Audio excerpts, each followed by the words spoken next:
দিওয়ালি। এখন বেরোচ্ছি, যাবো দেবী চৌধুরী রানী মন্দির, প্রথমে যাবো কালোডোবা মন্দির, শেষে যাবো আশ্রমে। আর একটা জিনিস ভেবে এত ভালো লাগছে, গত সোমবারে আমরা ছিলাম তারাপীঠ, আর আজকে কালী পূজা।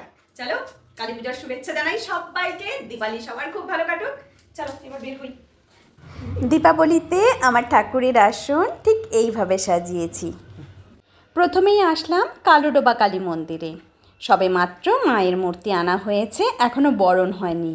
আর মাকে দেখতে কি সুন্দর লাগছে, চোখ ফেরানো যাচ্ছে না। এই হলো শিব মন্দির আর নাগ দেবতার মন্দির।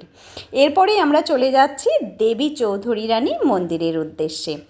কালী পুজোর দিন এই যে চারপাশে শ্যামাসঙ্গীত হয়, কি ভালো লাগে। চলে আসলাম দেবী চৌধুরী রানীর শ্মশান কালী মন্দিরে।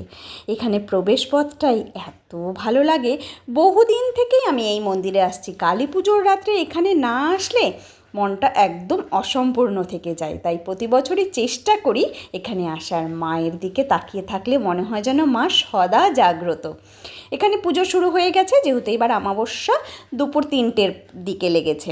আর এই বট গাছ, এর কথা আর কি বলবো। এই বট গাছের মূল শেকড় খুঁজে পাওয়াই অসাধ্য।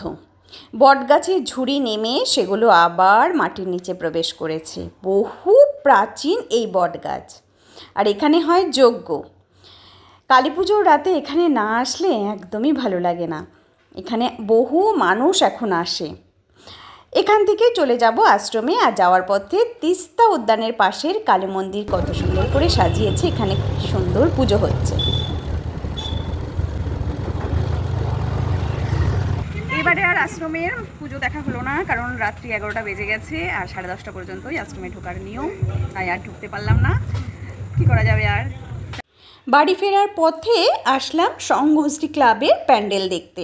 এখানে প্যান্ডেল প্রতিমা খুব সুন্দর হয়েছে। আর এখান থেকেই চলে যাব বাড়ি। আজকে আর কোনো প্যান্ডেলে যাব না, কারণ অনেকটাই রাত হয়ে গেছে।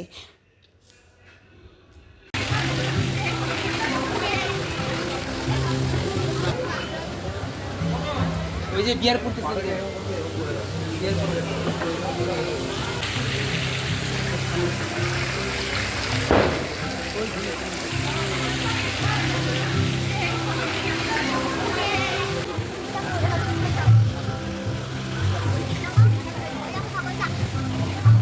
যাবে, এটা মুক্তিটা উঠাবো, উঠাবে।